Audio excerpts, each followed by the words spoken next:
Olá, boa noite.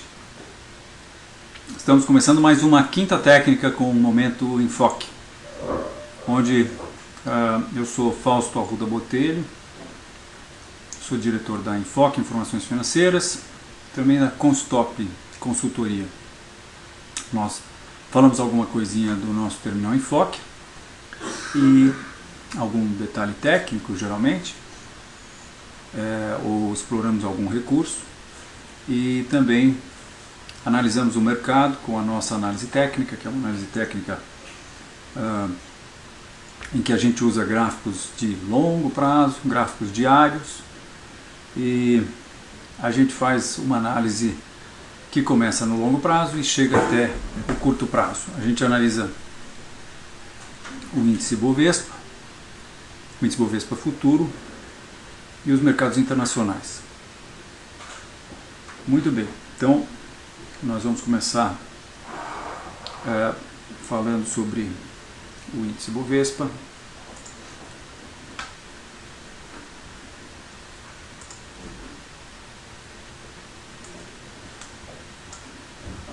Só um momentinho para dar o zoom correto aqui. Vamos lá. Vocês estão vendo o Banco do Brasil aí que nós vamos falar. De quem nós vamos falar daqui a pouco, que deu uma indicação de venda hoje. Hoje nós temos que falar também um pouco do dólar, que também está dando uma indicação, ou está próximo de dar uma indicação muito importante. Bem, está aqui o índice Bovespa, na sua tendência de alta, que começou um ciclo em outubro de 2002, com a eleição do presidente Lula. Terminou esse movimento impulsivo de alta logo antes da queda do subprime, em 2008. Depois nós tivemos esse repique da queda do subprime, que nós entendemos ser uma reação da tendência de baixa que nós entendemos estar se iniciando. Um ponto muito importante é que os preços deixaram mais um ponto nessa reta por baixo, nesse topo que aconteceu em 2012, exatamente em março de 2012. E o que nós tivemos essa semana é um outro fator técnico muito importante, de uma importância muito grande, que é o fato de que esta reta, e vejam, essa reta é a reta que está delineando o processo de alta desde o rompimento da reta suporte de longo prazo, né? Esse rompimento aconteceu com o rebaixamento dos Estados Unidos pela S&P, isso foi em agosto de 2011. Então nós temos uma situação que há 1 ano e meio o mercado tem respeitado este nível e agora passou a não mais respeitar esse nível e ainda nos deu 2 pullbacks. Quer dizer, essa reta, deixa eu mostrá-la de novo aqui, essa reta foi rompida. Vejam, essa reta é importante, ela tem esse fundo de agosto, esse fundo de junho, julho de 2012, fundo de agosto de 2011, junho, julho de 2012, e esse fundo aqui em fevereiro, março, agora de 2013. Então, esse nível foi rompido, os preços voltaram a se aproximar dessa reta, caíram, voltaram novamente a se aproximar dessa reta e caíram de novo. Caíram de novo, começando com uma queda violenta na segunda-feira, que foi ligeiramente contestada na terça, mas na quarta o mercado já caiu. Agora hoje os preços seguram ainda e não houve vamos dizer, a desistência total por parte dos vendidos, mas já é uma situação bastante já é uma situação bastante favorável aos vendidos e desfavorável aos comprados, né? Eu tenho um nível aqui que está traçado nesse gráfico, onde nós temos um fundo em 2008 e onde está passando esses fundos aqui de junho e julho, que é onde o mercado chegou agora. Ele pode ser que esteja fazendo, estou falando do índice futuro à vista, perdão, do índice Bovespa à vista, então pode ser que a gente esteja vendo uma deriva. Se isso acontecer, chances do mercado voltar mais uma vez. Eu acho que ele não vai atingir os 57, mas ele pode atingir os 56 para aí ganhar forças para romper finalmente esse suporte a 52.500. Qualquer coisa pode acontecer, né? Mas a gente tem que ficar de olho, porque eu entendo que esse processo de baixa já está definido. E aliás, acho que quem vai definir isso é o mercado americano. Nós já vamos ver o mercado americano. Mas eu fiquei um pouco receoso hoje da possibilidade de acreditar totalmente na venda, porque eu entendia que esse nível de suporte aqui a 52.600 era um nível importante, que foi o fundo de ontem. E os preços romperam esse nível e voltaram acima. Mas vamos ver o que aconteceu no S&P e talvez a gente possa ter uma explicação para isso, né? Mas nós estamos sim num nível de suporte que não é desprezível, já que o mercado deixou 1, 2, 3, 4 fundos nesse nível, e na última vez que ele bateu esse nível, ele teve uma alta de 21%. Em apenas 50 dias, o mercado subiu 21% na última vez que eles chegaram nesse nível de 52.500. E, portanto, é um nível de suporte considerável, está sendo testado no momento. Nós entendemos que ele vai ser rompido, mas existe sim a possibilidade que haja mais algum tipo de trabalho aqui por volta desse nível, e a faixa aí seria desses 52.500 até mesmo, eu acho que 55.500. 52.500 a 55.500 o mercado pode trabalhar antes de romper os 52.500. Um bom fechamento, entretanto, abaixo de 52.500 seria, no meu entender, extremamente baixista e colocaria os preços em condições de atingirem o objetivo que a gente projetaria dessa perna para baixo, a partir daqui para baixo, e que vem dar exatamente no fundo do subprime, que é 48.000 pontos. Então o rompimento dos 52.500 eu acho que traz os preços rapidamente para 48.000 pontos no Bovespa à vista. Vamos falar do Bovespa futuro agora. Nós estamos, portanto, com viés indefinido no Bovespa à vista e viés baixista, quer dizer, indefinido no curto prazo, ou neutro no curto prazo, e baixista no médio e longo prazo. Continuamos com nossa análise anterior, baixa no médio e longo prazo. O índice futuro, que até trocou de mês durante essa semana, já nos traz uma situação bem mais clara. Os preços romperam. Vamos analisar. Bom, essa é a visão do longo prazo, né? Nós estamos aqui mais ou menos no meio da faixa de oscilação, que vem de 25.000 pontos a 115.000 pontos no gráfico da Enfoque. Nós estamos bem no meio dessa faixa e nós entendemos que estamos numa acumulação que tem características de que dará continuidade ao movimento de baixa. Eu acho que ela vai ser caracterizada nos livros escritos no futuro como tendo sido um triângulo descendente. Ela será assim classificada se nós tivermos uma baixa de aproximadamente a altura desse triângulo, que seria equivalente aos preços caírem para 40.000 pontos. Eu pessoalmente acho que é exatamente isso que vai acontecer.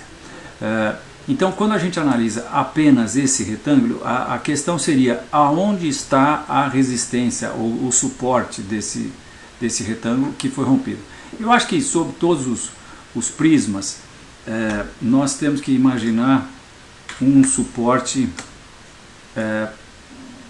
aqui, ou e principalmente à medida que a gente vê que na segunda-feira esse suporte foi rompido com um gap, então o suporte é esse.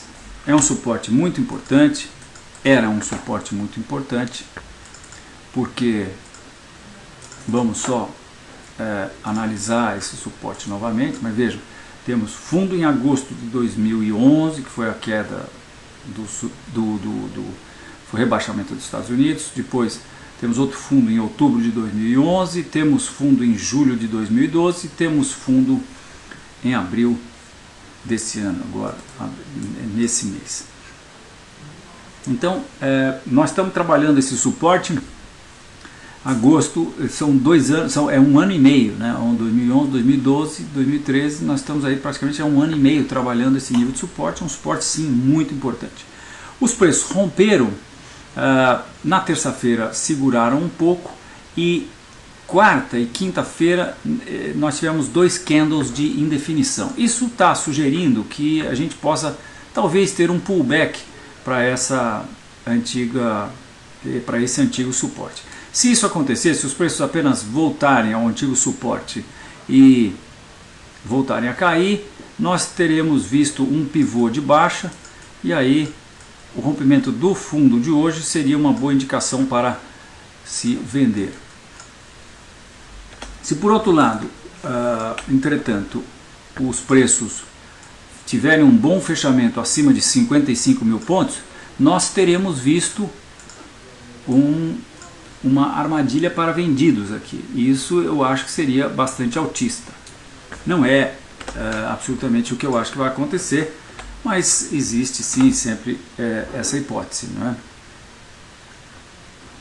Eu acho que nós vamos, na verdade, estar visualizando alguma atividade aqui por essa faixa de entre 53 e 54.500. Os preços podem talvez se acumular, fazer um tipo de acumulação de... veja, nós já temos o mastro da bandeira. Se a gente tiver alguma atividade por aqui, possivelmente estaremos vendo a formação de uma bandeira de baixa, que se acontecer por baixo do suporte é uma indicação de que é uma indicação a mais, uma confirmação do rompimento do suporte, e os preços devem colocar um mastro mais ou menos da amplitude desse quando essa acumulação for rompida. É isso que nós entendemos que vai acontecer.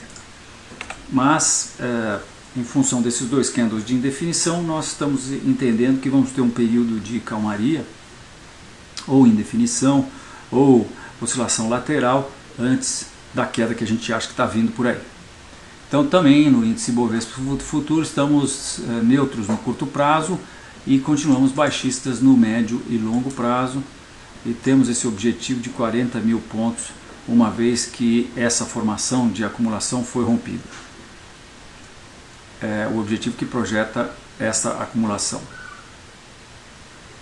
Um outro objetivo que pode ser projetado é essa última perna para baixo, a partir do topo dessa perna agora. O topo dessa perna seria justamente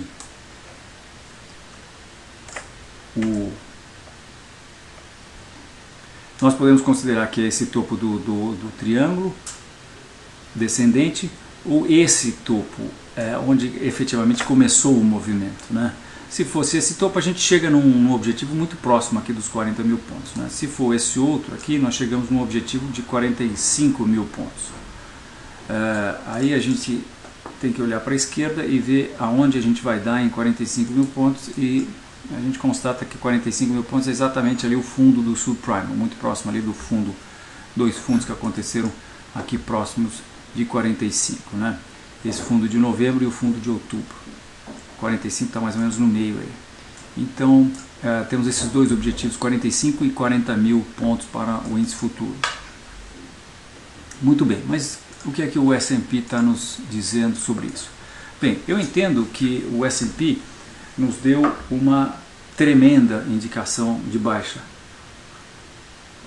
Sim, porque eu tenho dito já aqui na Quinta Técnica muitas vezes que eu considero como sendo a mais importante indicação técnica aquela indicação em que a gente tem um nível de resistência, os preços rompem esse nível e depois voltam a entrar para dentro desse nível. O americano chama isso de bull trap, ou armadilha para os comprados, e eu entendo que essa é a mais importante, mais confiável, e fazem 20 anos que eu falo isso e eu não hesito em tomar posições toda vez que ocorre um bull trap ou até mesmo um bear trap, que é quando o suporte é rompido e daí os preços voltam a subir. Acontece que essa indicação ela é tão mais importante quanto mais importante seja o contexto em que ela está acontecendo. E eu dizia que o S&P nos deu uma grande indicação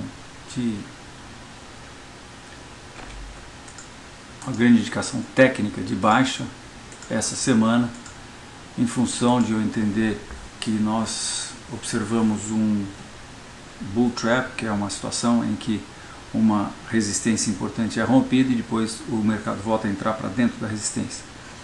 Abaixo da resistência, bem, isso é tão mais importante quanto mais importante seja o contexto em que ele está acontecendo. Eu mostrei para vocês que, não falei ainda hoje, mas falei outras quintas técnicas, mas o contexto em que aconteceu isso, eu tenho chamado isso aqui de a mãe de todas as resistências, porque trata-se do topo de 2000, que foi o topo das .com, do Nasdaq, em que os preços caíram do topo ao fundo 50%, mais de 50%, e exatamente no mesmo nível está o topo anterior ao subprime, quando, a partir de 2007, os preços caíram 57%. Então, bateu ali uma vez o preço cai 50%, outra vez ele cai 57%, essa é a mãe de todas as resistências. E o que aconteceu é que os preços, até a semana passada, eles tinham rompido efetivamente esse nível. Está aqui o nível, né? Esse é o nível dos dois topos que eu mencionei, 2000 e 2008, e 2007, no caso dos Estados Unidos. E esse foi o rompimento. Vejam, foi um rompimento em que os preços tiveram uma oscilação de aproximadamente 1,2%, fechando muito próximos da máxima do dia. No dia seguinte eles andaram um pouquinho, chegaram a ter uma alta de 0,6, fecharam com 0,4 de alta e a partir daí não desenvolveram. Minha gente, uma resistência importante como essa implica que abaixo dela tem ordens de venda da torcida do Chicago Bulls e do New York Yankees. Um monte de ordens de venda aqui. E ao mesmo tempo que uma importante resistência como essa, também ela pressupõe que acima dela estejam as ordens de stop, de compra, de todo mundo que está vendido aqui nesse nível. Então a gente tem um monte de ordens de stop por aqui. Um monte de ordens de stop, ou seja, essa é a zona limítrofe entre um monte de ordens de venda e um monte de ordens de compra. Quando esse nível é rompido, significa que o mercado não tem mais essas ordens de venda que estavam aqui e passa a contar com um monte de ordens de compra que deveriam estar aqui em cima. O que aconteceu? Não existiam essas ordens aqui. A pressão de compra foi forte o suficiente para aniquilar essas ordens de venda, botou a cara para cima, mas não existiam ordens de stop. O mercado não está preocupado em colocar stop. Por quê? Porque deve ter alguma coisa muito errada. É isso que eu concluo quando esse tipo de indicação acontece. E o que está muito errado, a gente sabe. É só abrir o jornal que a gente sabe qual é a situação da Europa, qual é a situação dos Estados Unidos, qual é a situação, como está se tornando a situação do Brasil também, né? De vários outros países no mundo. Então, eu entendo que nós tivemos a grande indicação, a indicação da década no S&P. É uma indicação baixista. Os preços, entretanto, caíram na segunda-feira, caíram bem na segunda-feira, na terça-feira recuperaram parcialmente, ontem voltaram a cair, hoje fizeram um novo fundo, mas não romperam ainda os 1.540, onde nós tivemos esses dois fundos aqui, um de março e outro de abril. O rompimento abaixo do fundo de hoje, quer dizer, um fechamento abaixo do fundo de hoje, eu acho que coloca uma pá de cal nesse processo e deve fazer o S&P cair violentamente na minha leitura. Porque, como eu disse, a indicação é muito importante. Nós temos essa reta que vem desde o fundo do subprime, nós temos já 3 pontos nessa reta, então é de se imaginar que após... outra coisa também é que a gente observa aqui, ó, 1, 2, 3, 4, 5, né? Tivemos 5 movimentos de alta, então a gente deve ter uma correção disso. Após o rompimento dos 1.540, que eu estou imaginando deva acontecer essa próxima semana, nós devemos ir para 1.490, que é o próximo suporte, que é esse fundo de fevereiro aqui. E por aqui nós vamos também estar chegando próximos do suporte oferecido por esse topo de setembro e outubro do ano passado. Temos uma pequena acumulaçãozinha aqui também em janeiro, e nós estamos falando aí de 1.470. E aí vamos ter a reta suporte. Então eu acho que nós vamos ter agora, nessa semana, uma busca aqui para os suportes que estão próximos aqui a essa reta suporte de longo prazo, que são, como eu disse, esse nível de 1.480 e 1.440.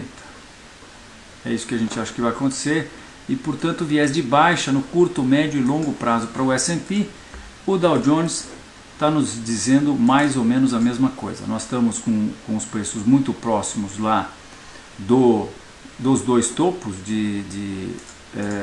esse já é o Dow Jones indexado pelo CPI, pelo CPI. Então nós entendemos que ele encontrou o que pode ser chamado de uma reta de resistência aqui, desses níveis, né? E essa reta está falha, ela na verdade é aqui.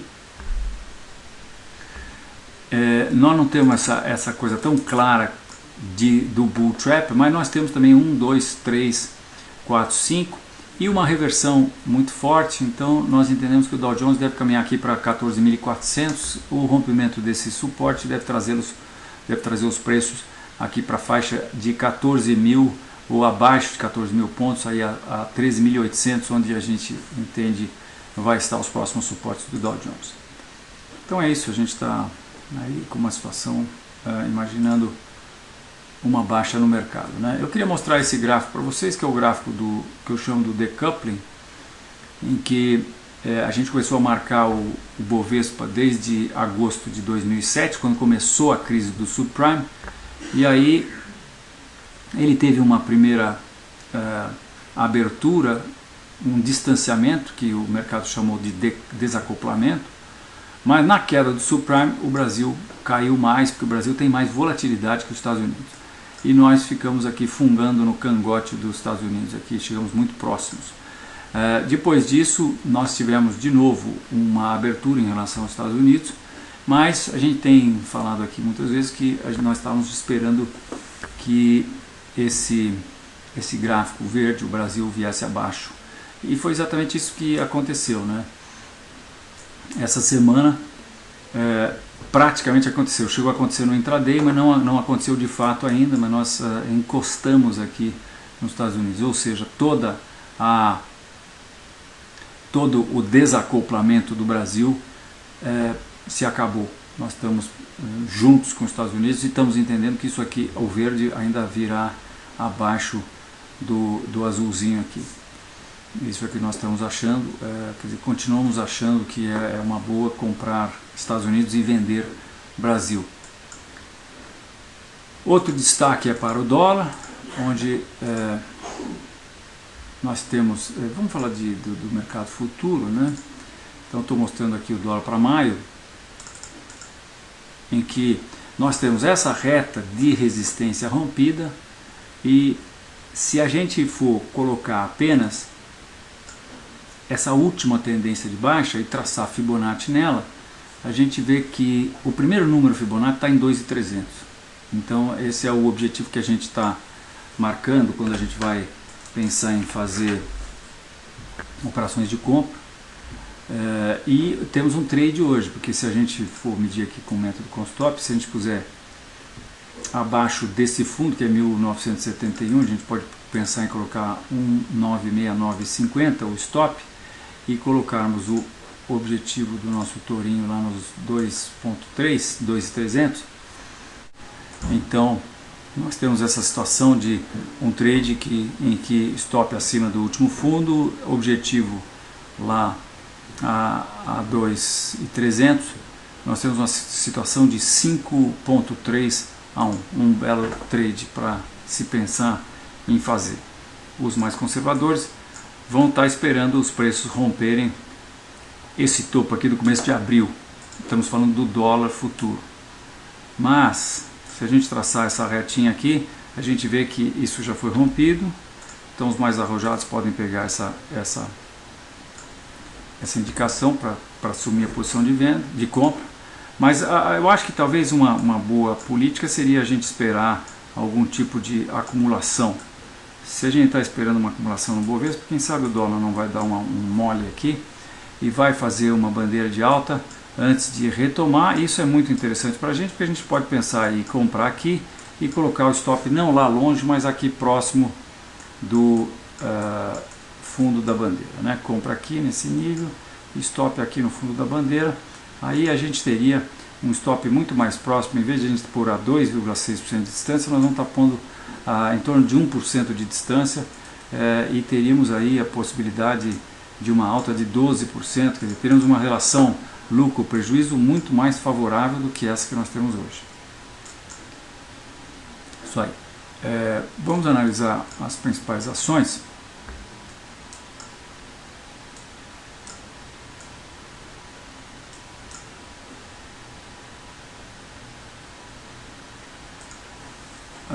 Vamos falar de Petrobras.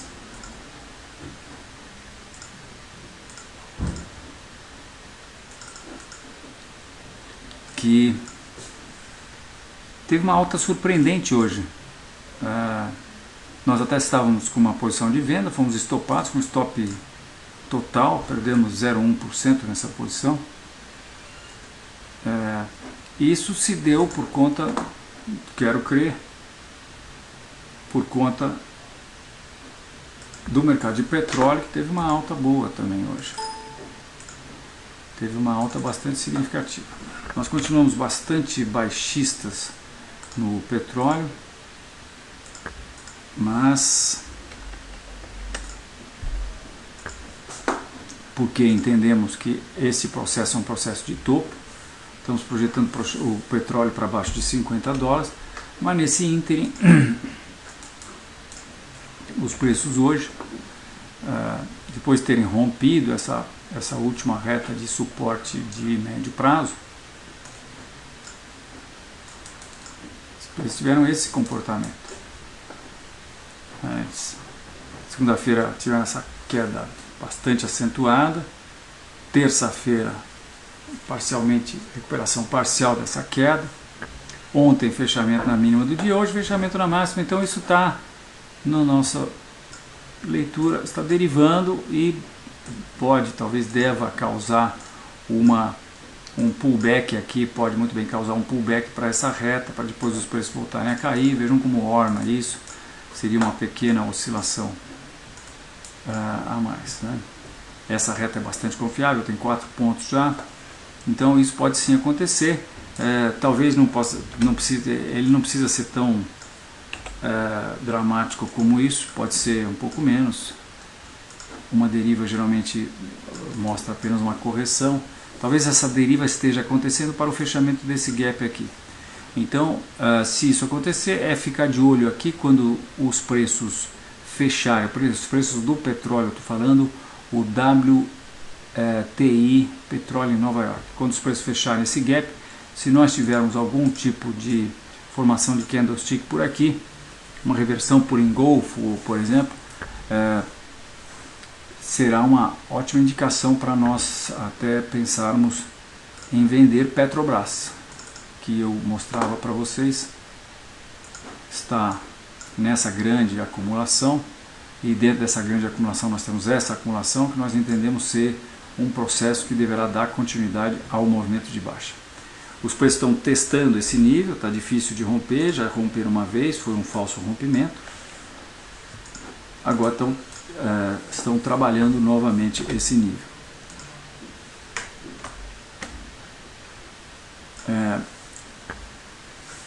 Eu entendo que eventualmente nós podemos ter os preços subindo até essa reta de resistência, que equivaleria ao preço do petróleo estar fechando aquele gap que eu mostrei. Então é ficar de olho também em algum tipo de reversão, como esse aqui, né? Nós fizemos a nossa venda nessa reversão aqui, quando os preços se aproximaram dessa reta resistência e nos deram esse engolfo, nós vendemos. Vendemos, liquidamos hoje, saímos mais... não, na verdade nós vendemos aqui, depois vendemos de novo, hoje, dessa vez, nessa posição. A gente saiu...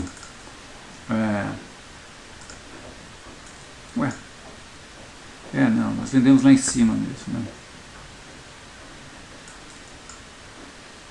O stop não foi total, nós na verdade ganhamos uma quantia razoável aqui. A venda foi aqui quando os preços fizeram um engolfo. Eu estou mostrando aqui na verdade o intraday de 15 minutos, né? O diário é esse aqui. Eles encostam na reta de resistência. Nós fizemos a nossa venda aqui e fomos estopados aqui embaixo hoje. No intraday a gente vê com mais detalhe aqui, né? Bem, isso. Então a gente deve esperar a Petrobras chegar novamente nessa reta de resistência. Vamos ver se acontece alguma coisa aqui. Eventualmente nós vamos fazer outra venda no mesmo nível aí, ou próximo do nível que nós vendemos da última vez. Então estamos altistas no curto prazo para a Petrobras, mas continuamos baixistas no médio e longo prazo. Agora vamos falar de Vale, que nós entendemos deu uma indicação de baixa hoje, porque nós temos depois dessa grande alta que em Vale não começa como a Bovespa em 2002, aqui em outubro de 2002. Vale, é claro, o início da sua tendência de alta aqui em 98, nós temos essa linda reta de suporte, e aqui apenas uma pequena correção comparada com essa alta, né? Essa alta foi espetacular, foi uma alta de 8.700 e tantos %. A gente, quando traça Fibonacci, vê que a queda do subprime não trouxe os preços nem próximos de Fibonacci. Então nós estamos esperando mais quedas para Vale, estamos esperando no médio e longo prazo que esse fundo do subprime, que hoje está em R$17, seja superado, quer dizer, que os preços venham abaixo desse nível. Mas no curto prazo a gente tem essa grande acumulação, e nesse contexto, quer dizer, nós tivemos um rompimento falso aqui que levou os preços apenas para dentro da acumulação, onde eles testaram a resistência, voltaram a cair e agora romperam o que era o antigo nível de suporte, fizeram o que nós entendemos ter sido um pullback e agora voltaram a cair, e eu acho que estão se acumulando numa formação que tem característica de bandeira de baixa, de maneira que apesar de que uma bandeira costuma ter 1, 2, 3, 4, 5 barras, nós já tivemos 4 barras aqui e nós estamos achando que ela já está pronta para ser colhida, essa bandeira de baixa. Bandeira de baixa mostra um processo de realização de lucro. Que lucro? O mastro, esse lucro. Então o pessoal que está vendido por aqui realiza lucro e segura momentaneamente a pressão de venda mais forte, a pressão mais forte que é, na nossa leitura, a pressão de venda. Mas nós precisaríamos de um fechamento abaixo do mínimo de hoje para confirmar essa bandeira. Talvez a gente possa ter mais um pouquinho de acumulação nesse nível, mas nós entendemos que isso aqui, por estar acontecendo abaixo desse nível, que é o último fundo, vai poder no futuro ser chamada de bandeira de baixa e deve dar continuidade à baixa. E em acontecendo isso, nós aí passamos a entender que essa formação foi uma formação de topo, e aí nosso próximo objetivo é R$ 26,00, que é a projeção da amplitude dessa acumulação aqui, que já tem mais de ano, né? Começa aí em junho de 2011 e vem até agora, aí praticamente um ano e meio, né? Quase 2 anos. Então nós entendemos que essa amplitude vai ser atingida. E posteriormente nós temos uma outra projeção a fazer, que seria essa aqui, que é a projeção mais pessimista, que nos traz exatamente para o fundo, não, ia dizer fundo do subprime, mas não, para esse fundo de 2009, que nós também acreditamos que vai ser atingido. Estamos baixistas, portanto, em Vale, no curto, médio e longo prazo. Então, vamos ver se a gente consegue responder algumas perguntas. Júnior?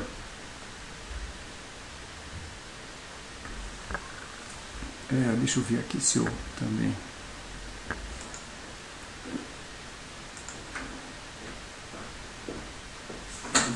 Primeira pergunta é CSNA3. CSNA3, vamos lá.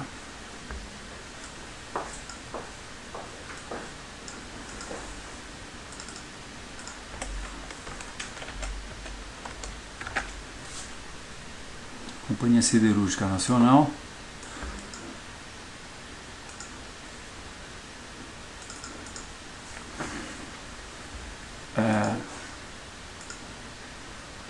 Nós fizemos uma recomendação de venda na CID, porque esse importantíssimo nível de suporte nós entendemos que foi rompido. Vejam, é o topo dessa acumulação aqui de 2006, 2007, tecnicamente o fundo do subprime, é o fundo que aconteceu aqui em julho de 2012, do ano passado, e é esse fundo aqui do final de março também. Então esse nível foi rompido, e foi rompido assim de uma maneira bem clássica. O mercado rompeu, fez uma bandeira de baixa e voltou a cair. Nós então fizemos a recomendação de venda na bandeira de baixa, quer dizer, quando entendemos que a bandeira de baixa foi rompida, que foi na sexta-feira ou foi dia 11, foi na sexta-feira passada. Nós então fizemos essa recomendação. Isso é a evolução da posição que nós teríamos feito, que nós estamos recomendando aos nossos clientes. Então a venda foi feita aqui nesse nível, e aqui a gente fica com o visual da operação, né? A gente controla o preço da venda, a data da venda, o stop original, o segundo stop e o terceiro stop. Hoje nós na verdade temos uma posição em CSN que foi estopada, e entrou em vigor hoje uma regra que nós temos no método com stop, que é a de que se na barra onde nós somos estopados, ou em seguida o mercado faz uma reversão, como foi o caso aqui, né? O stop estava aqui a 7,91, estava acima desse topo, aí a gente livrou o 7,90, pusemos a 7,91 stop. Então os preços tocaram o stop, a operação foi realizada a 7,93 aproximadamente, e em seguida os preços nos deram um engolfo. Então o que nós fazemos é que vendemos novamente, porque entendemos que esse stop estava mal colocado. Ele estava a 7,91, devia estar a 8,01. Nós devíamos ter livrado essa acumulação aqui, e o número redondo 8 também, aí teríamos escapado de ser estopados, Mas enfim, a gente acaba perdendo um pouquinho, quer dizer, é uma coisa irrisória aqui e transforma essa liquidação num day trade. A gente vende, quer dizer, no caso aqui nós estávamos vendido, o stop foi uma compra, a gente vende de novo. A gente tem uma compra e uma venda aproximadamente no mesmo nível, ou próximos, e retoma a posição. Essa posição tem uma projeção a 6,50 e vejam que é uma projeção bastante conservadora, né? Porque nós podemos, por exemplo, traçar Fibonacci aqui. Primeiro número Fibonacci está passando em 3,70 e enquanto que a nossa projeção foi muito acima disso, né? Nossa projeção foi aqui, como eu disse, em 6,40.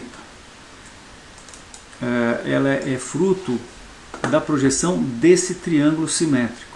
Nós projetamos a altura desse triângulo simétrico a partir do vértice e veio dar aqui no 6,40, para onde nós achamos que a siderúrgica nacional está indo. Talvez a gente possa ter mais uma bandeirinha de baixa aqui, mas é para lá que nós achamos que vai siderúrgica nacional. Júnior? Próxima pergunta, OGX-T3. Coitadinha da OGX, né? Uma queda, hoje eu estava até medindo, por curiosidade, foi uma queda de 94,8% do topo que aconteceu em outubro de 2010 até esse último fundo que nós tivemos. Bem, o que nós temos aqui? Pouca coisa para analisar. Nós temos esse suporte que agora deve ter virado resistência, que era o fundo do subprime, aqui em torno de 2,50. Nós temos essa reta de resistência, temos talvez uma reta de resistência mais inclinada e o preço está distante disso. Sim, nós temos também essa perna aqui que nós podemos projetar e que já foi atingida. Os preços cumpriram esse objetivo e só. Será que está na hora de comprar? Difícil dizer. Eu acho que tem um ditado que diz que a tendência de baixa só acaba quando termina. Querendo dizer que não tente descobrir o fundo da tendência de baixa. Já chegou a zero? Não. Então pode cair mais ainda. E pode cair 50%. Né? Porque apesar dos preços estarem em 1,27, eles podem ir para 0,70. E você terá uma perda de 50% no investimento que você puser nessa ação. Então precisa ter muito cuidado. Eu acho que vale a pena a gente deixar o fundo acontecer e aí esperar uma recuperação e uma primeira bandeira de alta e tentar entrar no rompimento da bandeira com stop logo abaixo da bandeira, que é uma coisa assim mais prudente, né? A gente sabe também que tudo que tem muita oscilação muito forte, como por exemplo a OGX, ela pode ter, por exemplo, caiu 51% nos últimos 20 dias. Então isso pode levar a grandes oscilações, mas não vale a pena a gente tentar adivinhar o fundo do mercado, né? Don't try to pick tops and bottoms. É um ditado que consta de muitos dos livros de análise técnica e estratégia operacional. Não tente adivinhar o fundo do mercado. Deixe que ele aconteça e depois, se for o caso, nós vamos ter oportunidades. Porque também existe uma outra possibilidade, né? A possibilidade de que isso venha aqui e depois fique oscilando lateralmente durante meses. Nada impede isso de acontecer. Vejam, aqui os preços subiram e ficaram aqui oscilando lateralmente aqui sem dar muita indicação durante quanto tempo? Veja, 1, 2, 3, 4 meses, né? Então não acho que vale a pena, até porque nós, como estamos baixistas, entendemos que isso possa não ter grandes reações, mas sim apenas pequenas acumulações para voltar a cair, né?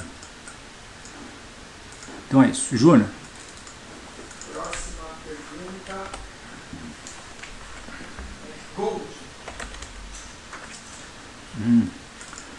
Gold. O Gold teve uma baixa espetacular nesses últimos dias e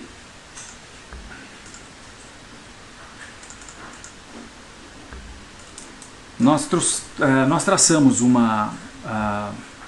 com a ferramenta Fibonacci aqui do Teorema Enfoque, nós traçamos, nós deixamos os pontos de correção. Estamos aqui mostrando esses pontos. E, na verdade, a gente vê claramente que a tendência começou aqui, né?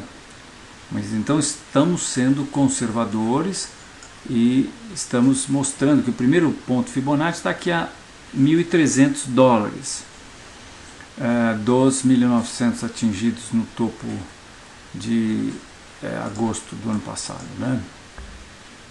Topo de setembro, perdão, do ano passado. Nós entendemos que os preços devam entrar para dentro da faixa Fibonacci. A gente vê esse processo aqui como uma formação de topo e entendemos que 1.300 é o mínimo que eles devem chegar, mas acho que eles devem chegar mais. Até porque a alta foi muito violenta e até porque, na verdade, na tendência principal, o primeiro número Fibonacci cai para 900. Como nós temos 1.000 aqui acima disso, e 1.000 é um valor muito redondinho demais, nós achamos que existe a possibilidade do ouro cair até os $1.000. A gente não pode esquecer que antes, que sim, o ouro é valor, se houver uma queda ou problema financeiro no mundo, o ouro vai ser procurado, mas antes disso, minha gente, o ouro é uma commodity, o ouro é usado para a maioria dos contatos, tudo que é eletrônico usa ouro. Então, a commodity é consumida em grande quantidade e se nossa análise dos mercados mundiais de ações estiver correta, se nós estamos aí às vésperas de assistir uma desaceleração mundial com consequências funestas aí para as bolsas de valores, num primeiro momento o ouro vai perder valor, como já perdeu valor, né? Essa queda foi atribuída ao chip, mas eu acho que não, eu acho que, na verdade, eu vejo isso aqui como o ouro sendo um indicador líder, mostrando que talvez possa acontecer com a bolsa americana nos próximos dias ou semanas, né? Mostrando a real possibilidade de que ele perca perca procura, e não só que o Chipre venda suas reservas de ouro. Eu acho que isso é muito para a gente achar que isso foi venda de ouro do Chipre. De qualquer maneira, essa é uma outra causa fundamental que faria os preços acelerarem a queda. Se começa a ter problemas no mundo, talvez alguns outros países resolvam vender suas reservas de ouro para fazer caixa. E isso então implica em mais oferta nessa commodity. Então, antes de se pensar em comprar ouro por conta da queda da bolsa, a gente deve esperar ver aonde vai terminar essa tendência de baixa. É mais ou menos como eu havia falado em OGX, né? Júnior. Próxima pergunta é Milk 11. LAEP. Esse é um bom exemplo do que pode acontecer com o OGX, né? Eu acabei de falar isso aqui, eu agradeço, talvez a pergunta tenha sido encomendada em função desse comentário que eu fiz. A gente vê aqui uma queda espetacular também de Milk, em que houve uma queda de 99,9%, na verdade. Não passa disso, né? Porque não cai mais do que 100%, né? Mas se a gente trouxer do topo lá de 2008, é praticamente 100%, né? 99,999 qualquer coisa. Os preços saem de um valor que hoje estaria da casa de R$800 e caem para o valor de hoje, que é 0,42. E vejam, não implicou em uma queda e uma volta, né? Implicou em uma queda e os preços ficam lá embaixo, e é lá e ia lá a casa dessa ação agora, né? Não dá para saber nada aqui nesse gráfico, a não ser que a gente tenha a acumulação aqui no fundo que tem uma resistência não muito bem definida, mas eu acho que a gente poderia trazer esse ponto aqui, né? O ideal seria a gente esperar um rompimento aí do 0,70, mas acho que em termos de corpo real 0,60, se a gente tiver um bom fechamento aqui acima de 0,60, a gente pode pensar em fazer uma posição de compra. O melhor seria deixar esse nível ser rompido e esperar uma atividade aqui de curto prazo, do tipo uma bandeira de alta, e daí comprar no rompimento da bandeira com stop logo abaixo do fundo da bandeira. Júnior? Risco Brasil. Vamos lá, Risco Brasil, indicadores mundiais, e Risco BR. O Risco Brasil está nesse processo, nós entendemos que ele está indo buscar essa reta de resistência. Fechamento na máxima do dia implica exatamente isso. Entendemos que ele vai buscar aí 200 basis points. É isso que dá para saber em termos de Risco Brasil. Para a gente ver as bolsas acalmadas, quer dizer, para a gente imaginar que a nossa análise de Bovespa está errada, seria bom a gente ver um fechamento do Risco Brasil abaixo de 160 basis points, que é esse último fundo aqui desse mês de abril. Se os preços caírem abaixo desse nível, aí eu acho que a gente passa a ficar um pouco mais tranquilo com relação à possibilidade da bolsa cair bastante. Mas o que a gente está vendo é uma série de fatores indicando para o mesmo lugar, né? Eu quero até dar uma espiada aqui nos indicadores mundiais e ver o Dow Jones.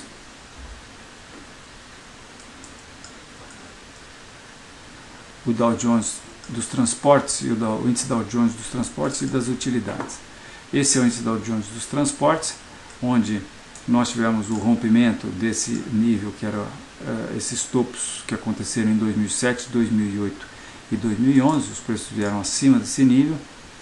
Mas agora vejam, 1, 2, 3, 4, 5, romperam esse nível, tiveram uma espécie de um pullback para essa reta e agora estão num processo que eu entendo ser uma flâmula de baixa, uma bandeira de baixa, previsão de baixa, portanto, para o Dow Jones dos transportes. Isso aqui é o Dow Jones das utilidades, equivale ao índice do setor elétrico nos Estados Unidos, que é um índice bastante defensivo, né? Vamos ver se a gente já teve alguma indicação aí. Não, nada. Uma embolação aqui nesse topo, nesse nível, que não tem um contexto aí nada especial. É isso aí. Júnior? BR Foods, BRFS3.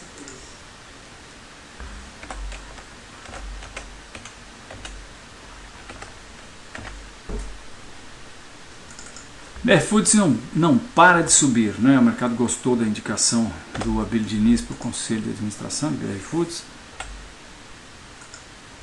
Nós andamos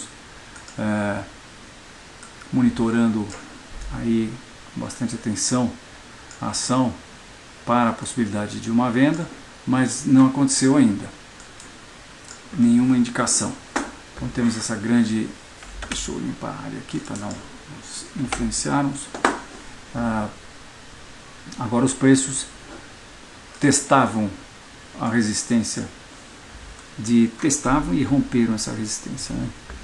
Romperam a resistência de janeiro com um rompimento espetacular, né? Tivemos uma alta hoje de aproximadamente em torno de mais de 4%, fechamento na máxima do dia. Então a gente olha de longe para ver o que dá para a gente projetar. E eu diria que, vejam, essa amplitude é muito parecida com essa outra amplitude, se não for idêntica, né? Então acho que é bastante razoável a gente projetar mais uma vez essa amplitude para cima. Nós chegamos a R$68 o valor da ação, estamos falando aí de uma alta de aproximadamente 40% para BR Foods. Pelo jeito, o mundo vai continuar consumindo frango, peru e porco. Júnior? Só tem mais duas, Fausto, rapidinho. Pois não. MPLU3. MPLU3. Múltiplos.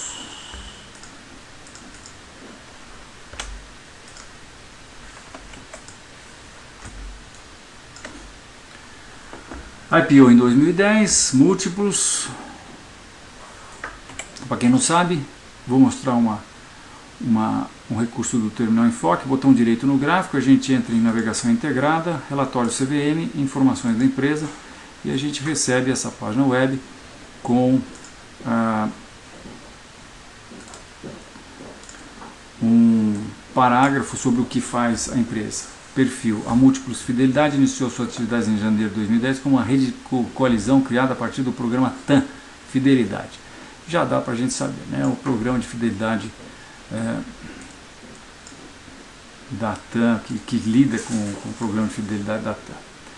Então, a situação é essa. Nós temos essa tendência de alta que foi rompida. Se a gente põe o Fibonacci aqui no início, a gente vê que nós, nessa queda, vimos os preços caírem até o primeiro nível Fibonacci.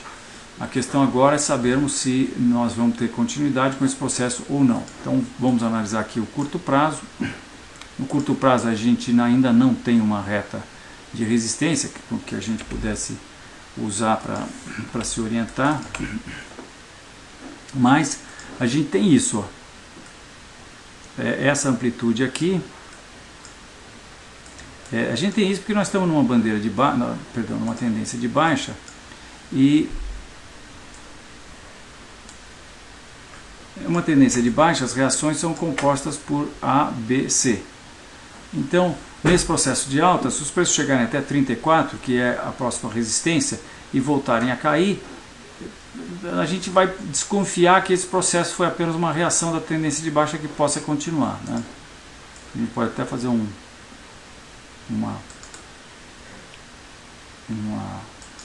exercício de futurologia aqui, imaginar uma pretensa reta de resistência por aqui. Então, se isso acontecer, os preços, então nós vamos ter uma indicação aqui. Agora eu acho que não dá para fazer mais nada, porque comprar eu acho um pouco temerário, porque a gente, como eu disse, temos resistência aqui a 34. Temos um topo aqui e outro fundo aqui. Depois temos resistência a 38 também. Então realmente não dá, não temos nada que nos ajude a projetar um objetivo mais alto. Então a minha ideia seria esperar que os preços cheguem aqui nessa resistência e ver se a gente pode ter algum tipo de reversão aqui. Aí eventualmente tentar uma operação de venda de múltiplos. Júnior. Última pergunta, INEP4, INEP4.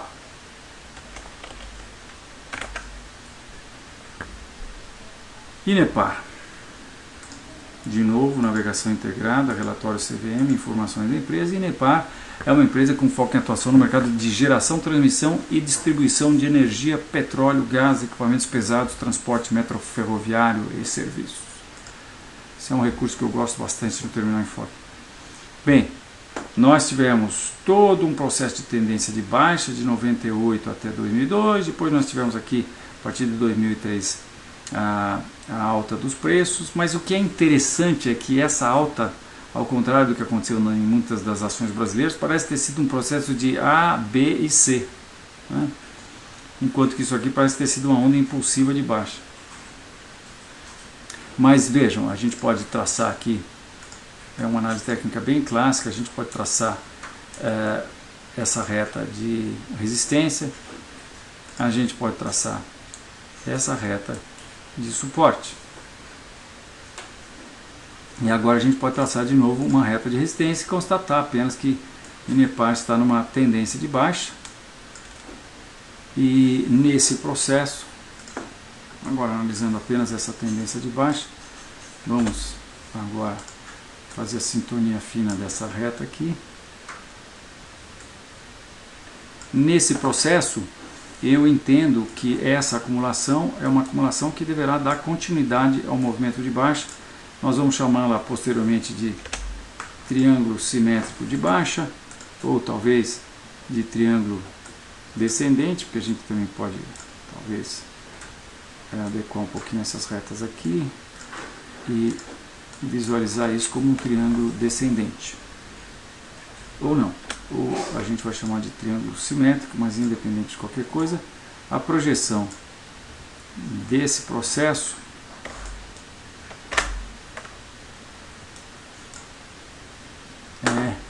seria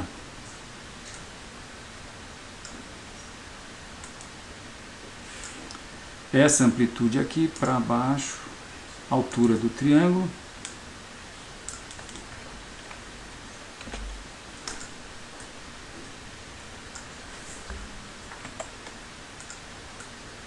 estou medindo aqui a altura do triângulo, projetado para baixo a partir do seu vértice. Isso nos dá um objetivo que, como sempre na análise técnica, a gente tem essas coincidências. Esse objetivo coincide aqui com fundo, topo, fundo de 2005 aqui, é muito próximo desse nível. Então isso é mais uma certeza que a gente passa a ter de que isso possa se atingir. Então nós estamos baixistas aí, apesar dessa alta de ontem. Hoje os preços já também deixaram uma formação que tem cara de enforcado. É uma indefinição. Depois dessa alta brava de ontem, nós temos essa indefinição. Então, se isso for confirmado com uma reversão a partir de agora,